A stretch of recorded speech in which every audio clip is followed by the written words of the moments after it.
افک کا معنی ہے الافک ابلغ ما یکون من الکذب والافتراء۔ افک کہتے ہیں جو کذب بیانی اور افتراء بازی کے اندر اپنی انتہا کو پہنچ جائے، یعنی ایسا جھوٹ اور ایسی تہمت اور الزام جو اپنی جھوٹے ہونے اور تہمت بازی کے اندر اپنی انتہا کو چھو رہا ہو، اس کو افک کہا جاتا ہے۔ آپ کے علم میں ہے کہ اس غزوہ کے اندر نبی کریم صلی اللہ علیہ وسلم کی ازواج مطہرات میں سے ام المومنین سیدہ عائشہ صدیقہ رضی اللہ تعالی عنہا اس غزوہ میں ساتھ تھی، اور اسی طرح ام المومنین سیدہ ام سلمہ رضی اللہ تعالی عنہا بھی ساتھ تھی۔ اور جب مسلمان اس غزوہ سے فاتح بن کر مدینہ منورہ کی طرف واپس آ رہے تھے، خود حضرت عائشہ رضی اللہ تعالی عنہا فرماتی ہیں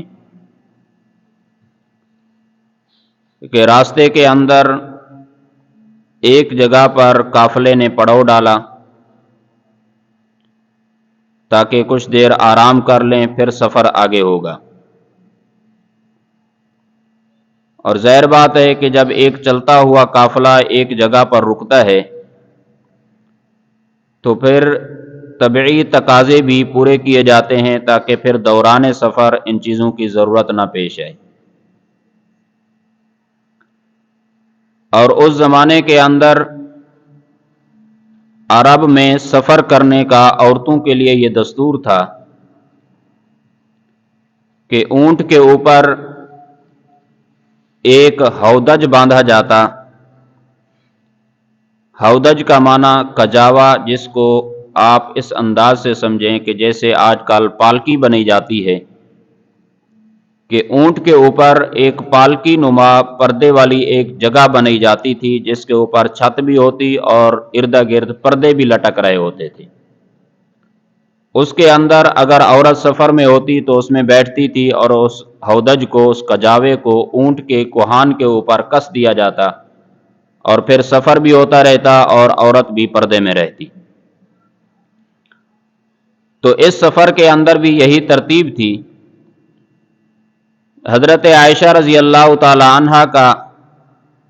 ہودج جس اونٹ کے اوپر کسا جاتا تھا، تو کچھ آدمی مقرر تھے کہ جہاں پر اگر راستے میں کہیں پر پڑاؤ ڈالا گیا تو وہ آدمی حضرت عائشہ رضی اللہ تعالی عنہا کے اس کجاوے کو اٹھا کر اونٹ پر کس دیتے تھے، اور ام المومنین حضرت عائشہ صدیقہ رضی اللہ تعالی عنہا پہلے بیٹھ جایا کرتی تھیں۔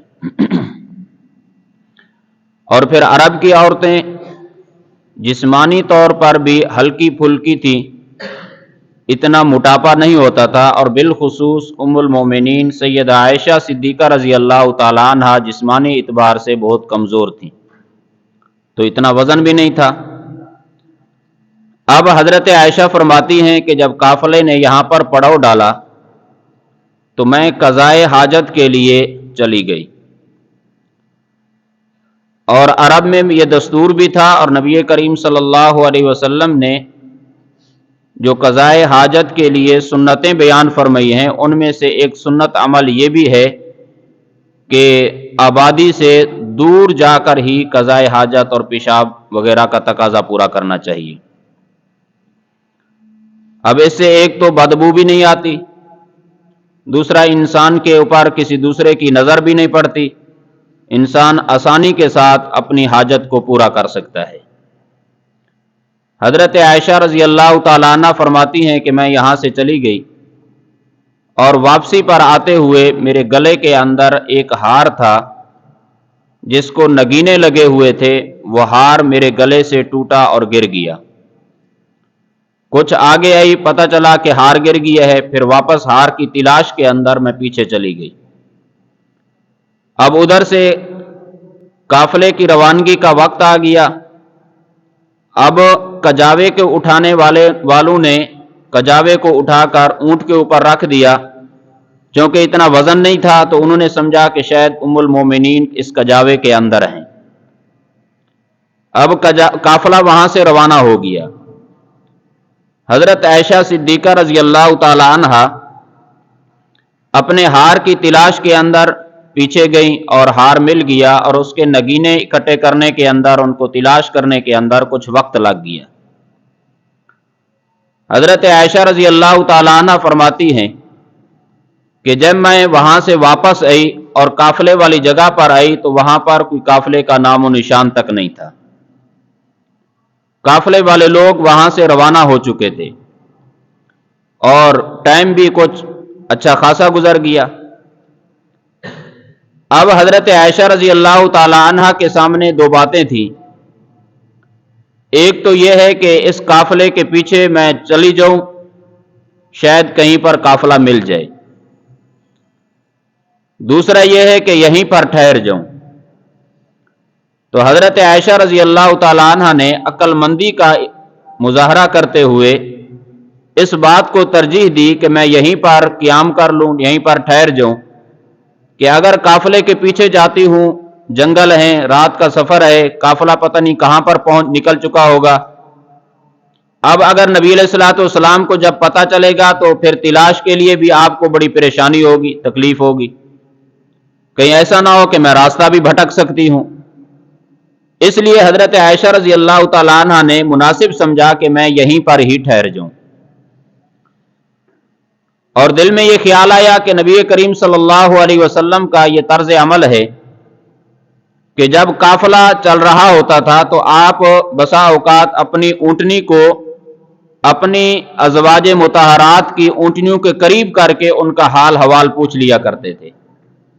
کہ کسی چیز کی ضرورت، کوئی تقاضا، کوئی پریشانی، کوئی مسئلہ ہو تو بتلائیں۔ اب حضرت عائشہ رضی اللہ تعالی عنہ نے یہ سوچا کہ اگر نبی علیہ الصلوۃ والسلام میرے اونٹ کے قریب آ کر پوچھیں گے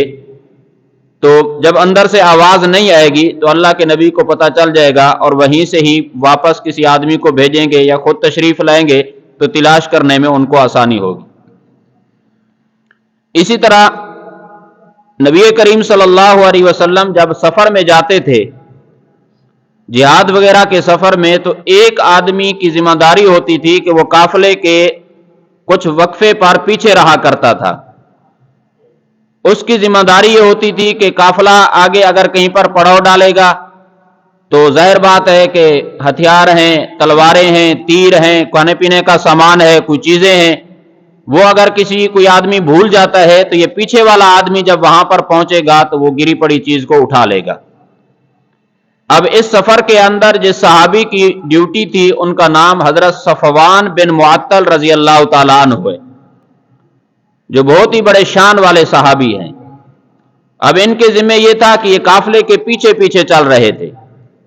اب حضرت عائشہ رضی اللہ تعالی عنہ کے ذہن کے اندر یہ ساری باتیں کہ اللہ کے نبی کو پتہ چلے گا تو وہاں سے پیچھے کوئی آدمی تلاش کے لیے بھیجیں گے، اس کو بھی آسانی۔ اب پیچھے سے صفوان بن معطل آئے گا تو وہ یہاں پر آئے گا جہاں پر قافلے نے پڑاؤ ڈالا ہے، تو پھر ان کے ساتھ میں آگے چلی جاؤں گی۔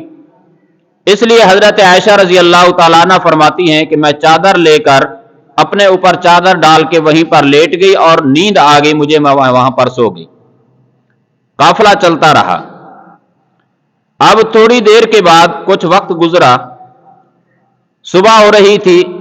کہ پیچھے سے حضرت صفوان بن معطل رضی اللہ تعالی عنہ آ گئے،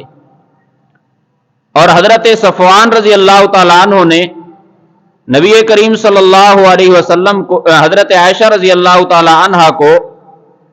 پردے کا حکم نازل ہونے سے پہلے حضرت عائشہ کو دیکھا ہوا تھا، اس لیے پہچانتے تھے۔ اب جب یہ واقعہ ہے تو اس وقت تک پردے کے احکام نازل ہو چکے تھے، تو حضرت عائشہ رضی اللہ تعالی عنہ سوئی ہوئی ہیں اور حضرت صفوان بن معطل رضی اللہ تعالی عنہ وہاں پر پہنچے تو انہوں نے زور سے پڑھا انا للہ و انا الیہ راجعون۔ جیسے انہوں نے یہ آیت پڑھی تو حضرت عائشہ رضی اللہ تعالی عنہ نے آواز سن لی تو بیدار ہو گئی اور فوراً اٹھی اور چادر اٹھا کر اپنے منہ مبارک پر ڈالی اور پردہ کر لیا۔ حضرت عائشہ رضی اللہ تعالی عنہ فرماتی ہیں واللہ ما کلمنی کلمتن ولا سمعت کلمتن غیر استرجاعی، میں نے صفوان بن معطل سے کوئی بات تک نہ سنی سوائے انا للہ و انا الیہ راجعون کے۔ حضرت صفوان رضی اللہ تعالی عنہ نے اپنا اونٹ وہاں پر ام المومنین کے قریب ہی وہاں پر بٹھلا دیا اور خود تھوڑا سا فاصلے پر چلے گئے اور حضرت عائشہ رضی اللہ تعالی عنہ کی طرف پیٹ کر کے کھڑے ہو گئے۔ اب اس اندازے کے ساتھ کہ اب ام المومنین سوار ہو گئی ہوں گی، حضرت صفوان رضی اللہ تعالی عنہ واپس ہے اور حضرت عائشہ سوار تھی، تو وہ خاموشی کے ساتھ ہی اونٹ کی مہار پکڑ کے آگے چلتے رہے اور پورے راستے کے اندر حضرت عائشہ رضی اللہ تعالی عنہ سے کوئی بات تک نہ کی، خاموشی کے ساتھ سفر ہوتا رہا اور ام المومنین بھی اونٹ کے اوپر سوار رہی۔ اور عین دوپہر کے وقت جب قافلے نے اگلے مقام پر پڑاؤ ڈالا، ابھی تک مدینے کے اندر قافلہ داخل نہیں ہوا تھا، وہاں پر حضرت صفوان ام المومنین کے ساتھ وہاں پر قافلے میں پہنچے۔ اب ادھر سے مسلمانوں کو بھی وہاں پر پریشانی کہ ام المومنین حضرت عائشہ رضی اللہ تعالی عنہ نہیں ہے، نبی علیہ الصلوۃ والسلام کو بھی پریشانی۔ اب وہیں پر قافلہ رکا ہوا تھا اور یہی اللہ کے نبی کے خیال میں تھا کہ حضرت صفوان پیچھے ہے تو حضرت عائشہ بھول گئی ہیں، راستے کے اندر بچھڑ گئی قافلے سے، تو ان کے ساتھ آ جائیں گی۔ اب حضرت صفوان جیسے ہی وہاں پر پہنچے تو جیسے آپ سن چکے ہیں کہ اس غزوے کے اندر رئیس المنافقین عبداللہ بن ابی نے بھی شرکت کی تھی اور اس کے ساتھ منافقین کا ایک اچھا خاصا گروہ تھا، اور اس کا طرز عمل یہ رہا راستے کے اندر کہ جہاں پر بھی قافلہ پڑاؤ ڈالتا تھا تو یہ مسلمانوں کے ساتھ مل جل کر بیٹھنے کی بجائے منافقین الگ اپنے گروہ اور جماعت کی شکل کے اندر الگ ہو کر بیٹھ جایا کرتے تھے۔ اب جب انہوں نے حضرت صفوان کو اور حضرت عائشہ رضی اللہ تعالی عنہما کو آتے ہوئے دیکھا، اب مسلمانوں کی تو خوشی کی انتہا نہ رہی اور منافقین کو باتیں کرنے کا موقع مل گیا۔ اب عبداللہ بن ابی نے باتیں کرنا شروع کر دی اپنے گروہ کے اندر، اپنی جماعت کے اندر۔ اب چے مگویاں شروع ہو گئی۔ اب یہ قافلہ یہاں سے روانہ ہوا، مدینہ کے اندر پہنچا۔ حضرت عائشہ رضی اللہ تعالیٰ عنہ فرماتی ہیں کہ جیسے میں مدینہ کے اندر پہنچی تو مجھے بخار آ گیا اور میں بیمار ہو گئی، اور ادھر سے منافقین اپنی مجلسوں کے اندر بیٹھ کر یوں شوشہ اڑا رہے تھے، پروپیگنڈا کر رہے تھے، سازشیں کر رہے تھے، باتیں کر رہے تھے حضرت عائشہ رضی اللہ تعالیٰ عنہ کے خلاف، اور اسی طرح حضرت صفوان بن معطل رضی اللہ تعالیٰ عنہ کے بارے کے اندر بڑی بڑی باتیں ہو رہی تھی۔ حضرت عائشہ رضی اللہ تعالیٰ عنہ 1 مہینہ تک بیمار رہی اور فرماتی ہیں کہ اس بیماری کے ایام کے اندر مجھے ان باتوں کی کوئی خبر نہیں تھی کہ میرے بارے میں کیا باتیں ہو رہی ہیں، مجھے کسی نے بتلایا نہیں، مجھے کوئی اطلاع نہیں ہوئی، لیکن اللہ کے نبی صلی اللہ علیہ وسلم بڑے پریشان اور میرے والدین بھی بڑے پریشان ہیں، اور ادھر سے میں بیماری کی حالت کے اندر ہوں۔ اب مجھے اس بات سے کچھ اندازہ ہوتا تھا کہ کوئی معاملہ ہے صحیح کہ نبی کریم صلی اللہ علیہ وسلم کی جو پہلے شفقت اور مہربانی ہوا کرتی تھی اس کے اندر کمی آ گئی، کہ جب نبی علیہ الصلوۃ والسلام میرا حال حوال پوچھنے کے لیے آتے گھر کے اندر تو مجھ سے پوچھنے کی بجائے باقی گھر والوں سے میرا حال پوچھ کر پھر واپس چلے جاتے، تو میں اس بے توجہی سے یہ سمجھ رہی تھی کہ کوئی معاملہ ہے صحیح، کہ جو اللہ کے نبی صلی اللہ علیہ وسلم کا پہلے مزاج یہ تھا کہ جب بھی میں بیمار ہوتی تو میرے قریب آ کر بہت اچھا خاصا وقت بیٹھتے اور مجھے بیماری سے ٹھیک ہونے کی بڑی امیدیں دلاتے، مجھے تسلیاں دیتے، میرے ساتھ بیٹھتے، لیکن اس بار تو اللہ کے نبی مجھ سے پوچھنے کی بجائے دوسروں سے پوچھ کر واپس چلے جاتے تھے۔ فرماتے میں بھی پریشان تھی کہ کیا معاملہ ہے۔ تو 1 مہینہ گزر گیا اسی بیماری کی حالت کے اندر، تو ایک رات ام مستح کے ساتھ ایک صحابیہ ہیں حضرت ام مستح، ان کے بیٹے کا نام ہے حضرت مستح رضی اللہ تعالی عنہ، اور ان کی والدہ ام مستح کے نام سے مشہور ہیں۔ تو ان کے ساتھ حضرت عائشہ فرماتی ہے میں قضائے حاجت کے لیے گھر سے باہر رات کو نکلی، تو ہم جا رہی تھی تو راستے کے اندر ام مستح کا دوپٹہ، ان کی چادر پاؤں کے نیچے آ گئی، اور جس کی وجہ سے وہ اس کے اندر پھنس کر نیچے گر پڑی، اور جیسے ہی وہ گری تو انہوں نے اپنے بیٹے مستح کو بد دعا دی کہ مستہ ہلاک ہو جائے، مستہ تباہ و برباد ہو جائے۔ جب انہوں نے اپنے بیٹے کو یہ بد دعا دی تو حضرت عائشہ رضی اللہ تعالی عنہ نے فرمایا کہ خیر ہے تو اپنے بیٹے کو کیوں بد دعا دے رہی ہے؟ وہ تو اللہ کے نبی کا غلام ہے، صحابی ہے اور بدری صحابی ہے، غزوہ بدر کے اندر شریک رہا ہے، تو اس صحابی اپنے بیٹے کے بارے کے اندر تو ایسی بات کہہ رہی ہے۔ تو مجھے ام مستہ نے کہا کہ عائشہ تو اتنی بھولی بھالی ہے، تجھے پتہ نہیں ہے کہ تیرے بارے کے اندر باہر کیسی باتیں ہو رہی ہیں، اور ان سازشوں کا شکار میرا بیٹا بھی ہو گیا ہے، میرا بیٹا مستہ بھی ایسی باتیں کر رہا ہے۔ میں نے کہا مجھے تو کوئی پتہ نہیں ہے کیا باتیں ہوئی ہیں۔ تو پھر مجھے ام مستہ نے پورا قصہ سنایا کہ عبداللہ بن ابی منافق نے اور باقی منافقین نے یہ پروپیگنڈا کیا ہوا ہے اور تیرے خلاف کیوں باتیں ہو رہی ہیں، اور ان باتوں کا شکار میرا بیٹا مستہ بھی ہو گیا ہے۔ حضرت عائشہ رضی اللہ تعالیٰ عنہ فرماتی ہیں کہ جیسے ہی میں نے یہ بات سنی تو میرے تو پاؤں سے زمین نکل گئی اور میری بیماری کے اندر اور اضافہ ہو گیا۔ اور روایات کے اندر آتا ہے، الفاظ ہیں کہ حضرت عائشہ فرماتی ہیں میرا دل کرتا تھا کہ میں کسی کنویں کے اندر چھلانگ لگا دوں، اتنی پریشانی مجھے ہونے لگی۔ اور ہم وہاں سے فوراً گھر کے اندر واپس آئیں اور ساری رات پریشانی کے اندر گزری۔ اب اللہ کے نبی صلی اللہ علیہ وسلم گھر کے اندر تشریف لائے تو میں نے نبی علیہ الصلوۃ والسلام سے اجازت مانگی کہ آپ مجھے اجازت دیں، میں اپنے ماں باپ کے گھر کے اندر جانا چاہتی ہوں۔ تو مجھے نبی علیہ الصلوۃ والسلام نے اجازت دے دی۔ فرماتی ہیں کہ میں نے یہ سوچا کہ اپنے ماں باپ کے گھر جاؤں گی، ان سے اس واقعے کی تحقیق کروں گی۔ تو میں اپنے ماں باپ کے گھر چلی گئی تو مجھے میری والدہ نے دیکھا تو وہ پریشان ہوئی، پوچھا خیر ہے کیسے آ گئی؟ تو میں نے کہا کہ اماں تمہیں معلوم ہے کہ میرے بارے کے اندر لوگ کیسی باتیں کر رہے ہیں؟ تو مجھے میری والدہ نے تسلی دی، کہا کہ بیٹی گھبرانے کی ضرورت نہیں ہے، پریشان نہیں ہونا، جو عورت خوبصورت اور خوب سیرت ہوتی ہے اور اپنے شوہر کے ہاں اس کا مقام اور مرتبہ ہوتا ہے تو دوسری عورتیں حسد کر کے اس کو نقصان پہنچانا چاہتی ہیں۔ تو حضرت عائشہ رضی اللہ تعالی عنہ نے فرمایا کہ اماں جب تجھے معلوم تھا تو پھر تو نے مجھے کیوں نہیں بتلایا؟ اور پھر میں نے کہا کہ کیا میرے ابا ابو بکر صدیق کو بھی اس بات کا پتہ ہے؟